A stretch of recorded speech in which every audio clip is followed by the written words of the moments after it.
விஜய், இளைய தளபதி விஜய், தளபதி விஜய் இப்போ தமிழ்நாட்டோட சீஃப் மினிஸ்டர், அதாவது முதலமைச்சர். இதெல்லாம் யாராவது எக்ஸ்பெக்ட் பண்ணீங்களா? அண்ணனை எக்ஸ்பெக்ட் பண்ணாரான்னு சொல்லிட்டு கேட்டீங்கன்னா ஒரு கொஸ்டின் மார்க் தான். பட் நடந்துருச்சு. ஒரு மனுஷன் ஸ்டார்டிங்லயே வரும்போது இதெல்லாம் ஒரு மூஞ்சான்னு கேட்டாங்க. இந்த மூஞ்சி தான் இப்போ தமிழ்நாட்டையே ஆண்டுட்டு இருக்குது. நிறைய விமர்சனங்கள், இவர் மேல வைக்காத விமர்சனங்கள் எதுவுமே கிடையாது. அவ்வளவு விமர்சனங்கள் வந்து அவர் முதல் படத்துல இருந்து இப்போ, அதாவது சிஎம்மா இருக்கிறாரு பாத்தீங்களா, இப்ப வரைக்கும் அது தொடர்ந்து தான் இருக்குது. பட் அதெல்லாம் தகுடுபடி ஆக்கி தான் இந்த இடத்துல வந்து உட்காந்துருக்காரு. பார்க்கலாம், பொறுத்திருந்து. இன்னும் ஒரு மாசம் தான் முடிஞ்சிருக்கு. இந்த ஒரு மாசத்துக்கு அப்புறம் அவர் எந்த மாதிரி தலைமை கொடுத்து எந்த மாதிரி நம்ம அந்த தமிழ்நாட்டை வளர்ச்சியை நோக்கி நகர்த்தி, அதுக்கப்புறம் இந்த தமிழ்நாட்டில் இருக்க சட்ட ஒழுங்கெல்லாம் நிறுத்தி இப்படிலாம் நிறைய பண்ணி மக்கள் மனசுல இன்னும் இடம் பிடிச்சு தக்க வைக்கிறாருன்னு சொல்லிட்டு பொறுத்திருந்தா நம்ம பார்க்க முடியும். நம்ம இதுக்கு முன்னாடிலாம் வந்து விஜய் அவர்களுக்கு பிறந்த நாள் அப்படின்னா நம்ம என்ன பண்ணிட்டு இருப்போம்? எனக்கு தெரிஞ்சு முன்னாடி நான் சொல்றது கிட்டத்தட்ட ஒரு 10-15 வருஷத்துக்கு முன்னாடி என்ன பண்ணிட்டு இருப்பாங்கன்னா, ஃபேஸ்புக்ல அப்லோட் பண்ணுவாங்க. ஒரு இமேஜஸ், ஆக்ட்ரஸ் இமேஜை வந்து அப்பதான் அப்லோட் பண்ணி அதுல தான் வந்து விஷயம் சொல்லுவாங்க. அது காலப்போக்கில் அப்படின்னு வந்து வாட்ஸ்அப் இன்ஸ்டாகிராம் வச்சு, இன்ஸ்டாகிராம் ட்விட்டர் இப்போ ஏகப்பட்டது இப்போ நிறைய வந்துருச்சு. இப்போ அதெல்லாம் போஸ்ட் பண்ணிட்டு இருப்பாங்க. நீங்க இதுக்கு முன்னாடி என்ன போஸ்ட் பண்ணிருப்பீங்க? இதுக்கு முன்னாடி நீங்க வந்து ஒரு ஆக்டரா பார்த்திருப்பீங்க. இப்போ வந்து அப்படி கிடையாது. ஒரு கட்சியோட தலைவர், இப்ப தமிழ்நாட்டோட சிஎம். இதுல எத்தனை பேர் வந்து இப்போ அரசியல் நாகரிகமா, அதாவது மீன்ஸ் எப்படி நான் சொல்றேன்னா, இப்போ வந்து விஜய் அவர்கள் வந்து அரசியல் இருக்கிறாரு. அரசியலோட இருக்கிற இமேஜோட நீங்க யாரு விசஸ் பண்ணீங்க? அப்படி நீங்க பண்ணீங்கன்னா நீங்க வந்து அரசியல்ல வந்து கொஞ்சம் எப்படி சொல்றது, அந்த ஒரு அரசியல் கட்சி கொண்டு இருக்கிறீங்க அப்படின்னு சொல்லிட்டு சொல்லலாம். நீங்க இன்னும் அந்த ஆக்டர் மூல தான் இருக்கீங்களா, இல்லைன்னா நீங்க இந்த அரசியல் எதுக்கு மாறிட்டீங்களா அப்படின்னு சொல்லிட்டு எத்தனை பேருக்கு சொல்லிட்டு தெரிஞ்சுக்கலாம். கீழே கமெண்ட் பண்ணுங்க. இப்போ நம்ம அடுத்த கதைக்கு வரலாம். முக்கியமா பாத்தீங்கன்னா, இங்க வந்து அவர் ஆப்போசிட் லீடரை வந்து, அதாவது முன்னாடி நம்ம எம்.கே. ஸ்டாலின் அவருக்கு மன்னிச்சு நம்ம இருக்க மோச்சுல தீய சக்தின்னு சொல்லிட்டு ஒரு மீன்ல வந்து உள்ள வந்தாரு. இப்ப பாத்தீங்கன்னா அது அப்படி நடந்துட்டு இருக்கான்னு கேட்டீங்கன்னா, அவரு எனக்கு தெரிஞ்சு அவர் நடந்துட்டு இருக்க மாதிரி தான் தெரியுது. பட் அவருக்கு கீழே இருக்கிற தொண்டர்களோ கட்சி நிர்வாகிகளோ யாருமே சரியா இருந்த மாதிரி எனக்கு தோணல. உதாரணமா பாத்தீங்கன்னா, இப்ப ரீசெண்டா பாத்தீங்கன்னா ஒரு குத்து டான்ஸுக்கு போய் டான்ஸ் ஆனது, ஸ்கூல்ல போய் போட்டோ வைக்கப்படுறது போனது, இதெல்லாம் யாருக்கு இம்பாக்ட் ஆகும்னா விஜய் அவர்களுக்கு தான். இதெல்லாம் நீங்க கொஞ்சமாவது நினைச்சு பாக்குறீங்க அப்படின்னா, நம்ம என்ன தப்பு செஞ்சாலும் அது வந்து யாருக்கு இம்பாக்ட் ஆகும் அப்படின்னு பாத்தீங்கன்னா விஜய் அவர்களுக்கு தான். இங்க தூய சக்தி ஒரு தூயதனமான நம்ம ஒரு ஆட்சியை கொடுப்போம் அப்படின்னு சொல்லிட்டு சொல்றாருன்னா, அவரு ஆட்சி மட்டும் இங்க கொடுக்குறேன், நான் தூயமா இருக்கிறேன் அப்படின்னு சொல்லிட்டு சொல்ல வரல.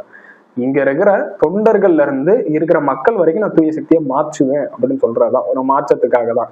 அந்த மாற்றத்துக்காக பண்ணும்போது நீங்களும் இதே மாதிரி பண்ணீங்கன்னா உங்களுக்கும் டிஎம்கேக்கும் ஒரு வித்தியாசம் இல்லாம போயிடும். நீங்க சொல்லுவீங்க அவர் டான்ஸ் ஆடினாரு ப்ரோ, அந்த டான்ஸ் பாத்தீங்கன்னா டிஎம்கேல பொன்முடி அவர்கள் ஆடினாரு அப்படின்னு சொல்லிட்டு நீங்க சொல்றீங்க அப்படின்னா ரெண்டு பேருக்குமே ஒரு வித்தியாசம் இல்லாம போயிடும்.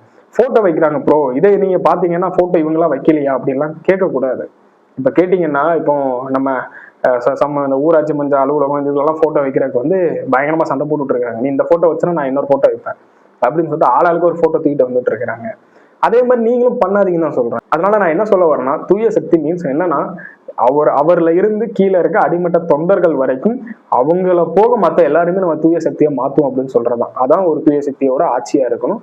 அதை யாருமே களங்கம் விளைவிக்காதீங்க. இப்ப அவரோட பிறந்தநாள்லாம் ஒரு சில பேர் நல்லாதான் செலிப்ரேட் பண்ணிட்டு இருக்காங்க. பட் ஒரு சில பேர் வந்து வேற மாதிரி செலிப்ரேட் பண்ணிட்டு இருக்காங்க. அது தப்பு. முக்கியமா பாத்தீங்கன்னா, நான் முன்னாடி யோசிப்பேன், ஒரு மாநாடு போட்டாங்கன்னா ஒரே கொடிக்கம்பமா இருக்கும். லைன் பை லைனா ஒரு கொடிக்கம்பத்தை கட்டி வச்சிருப்பாங்க. பிளெக்ஸ் பயங்கரமா இருக்கும். அப்பெல்லாம் பார்க்கும்போது எனக்கு என்ன தோணும்னா, என்னப்பா இது இப்படி வச்சிருக்கிறாங்க, அதுலயும் ஒரு கம்பி நட்டி கொடியை நட்டி வச்சுக்குவாங்க, அந்த கம்பி கீழே விழுந்து கிடக்கும்.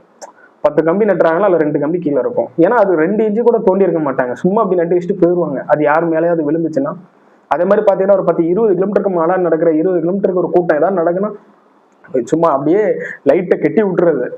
அந்த ஒயர்லாம் பாத்தீங்கன்னா உங்களுக்கு தெரியும், ஒரு ரேடியோ வச்சிருக்கிறவங்களோ ஒரு அந்த ஆர்கனைஸ் பண்றவங்களோட ஒயர்லாம் எந்த லட்சணத்துல இருக்கும்னு சொல்லிட்டு எல்லாருக்குமே தெரியும். அப்படி இருக்கும்போது அதனால ஏதாவது பாதிப்பாச்சுன்னு என்ன பண்றது? பட் அது யாருமே கண்டுக்க மாட்டேங்கிறாங்க. இதே தான் விஜய் அவர்களோட மாநாட்டுக்கும் இங்க நடந்துச்சு.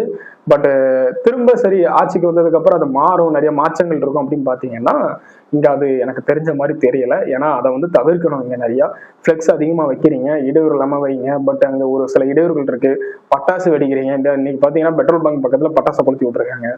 அப்போ அதெல்லாம் வந்து கொஞ்சம் தப்பா இருக்கு. இவங்க வந்து அதை மாற்றணும். அங்க இருக்கிற இப்ப விஜய் அவர்களால ஃபுல்லா பண்ண முடியாது. அங்க இருக்கிற தொண்டர்களோ நிர்வாகிகளோ எல்லாருமே தான் அதை வந்து கரெக்ட் பண்ணணும்னு சொல்லிட்டு எனக்கு தோணுது. ஏன்னா அவரு எல்லாத்தையுமே வாட்ச் பண்ணிட்டு இருக்க முடியாது. பட் பண்ணணும். அதே மாதிரி ஒரு சில நிர்வாகிகள் தப்பு பண்றது அது வந்து இம்பாக்ட் யாருக்கு ஆகும் அப்படின்னா, ஏன் ப்ரோ நீங்க வந்து டிஎம்கேல பண்ணது இல்லையா, ஏடிஎம்கே பண்ணது இல்லையான்னு சொல்லிட்டு சாக்கு போக்கு நம்ம சொல்லக்கூடாது. நம்ம அதுக்கு போல என்ன பண்ணணும்னா, எவனையும் தப்பு பண்ணாத மாதிரி தான் நம்ம பாத்துக்கணும். அதுக்கு தப்பு பண்ணாத மாதிரி நம்மளும் இருந்துக்கணும். சார் நம்ம கஷ்டப்பட்டு நம்ம விஜயனா வந்து இப்ப சிஎம் ஆயிட்டாரு. அப்ப நம்ம என்ன பண்ணணும்? அப்ப நம்ம கரெக்டான வேலை இருக்கணும். நம்ம தப்பு பண்ணக்கூடாது. தப்பு பண்ணவனை தான் பிடிச்சு கொடுக்கணுமே தவிர நம்ம தப்பு பண்ணக்கூடாதுன்னு சொல்லிட்டு ஒவ்வொருத்தருக்கும் ஒரு சிந்தனை வரணும். இங்க நம்ம விஜய் அவர்கள் ஆட்சிக்கு வந்துட்டாரு, நம்ம ஆளுங்கட்சி ஆயிட்டுன்னு சொல்லிட்டு டிஎம்கே மாதிரி நம்ம பண்ணிட்டு இருக்கோம் அப்படின்னா டிஎம்கே 2.0ன்னு சொல்றதுல ஒரு வித்தியாசமும் கிடையாது. ஏன்னா அவங்களும் அதான் பண்ணிட்டு இருப்பாங்க. அப்போ அவங்கள மாதிரி பண்ணாம நம்ம என்ன புதுசா பண்ணணும்னு சொல்றதும் ஒரு மாற்றம். பட் நீங்க அவங்களே மாதிரி ஃபாலோ பண்ணிட்டு இருக்கீங்க அப்படின்னா தப்பா இருக்கு. அதை இங்க எல்லாருமே மாற்றிக்கணும்னு சொல்லிட்டு நான் எக்ஸ்பெக்ட் பண்றேன். நீங்க இதை பத்தி என்ன நினைக்கிறீங்கன்னு சொல்லிட்டு கீழே கமெண்ட் செக்ஷன்ல கமெண்ட் பண்ணுங்க.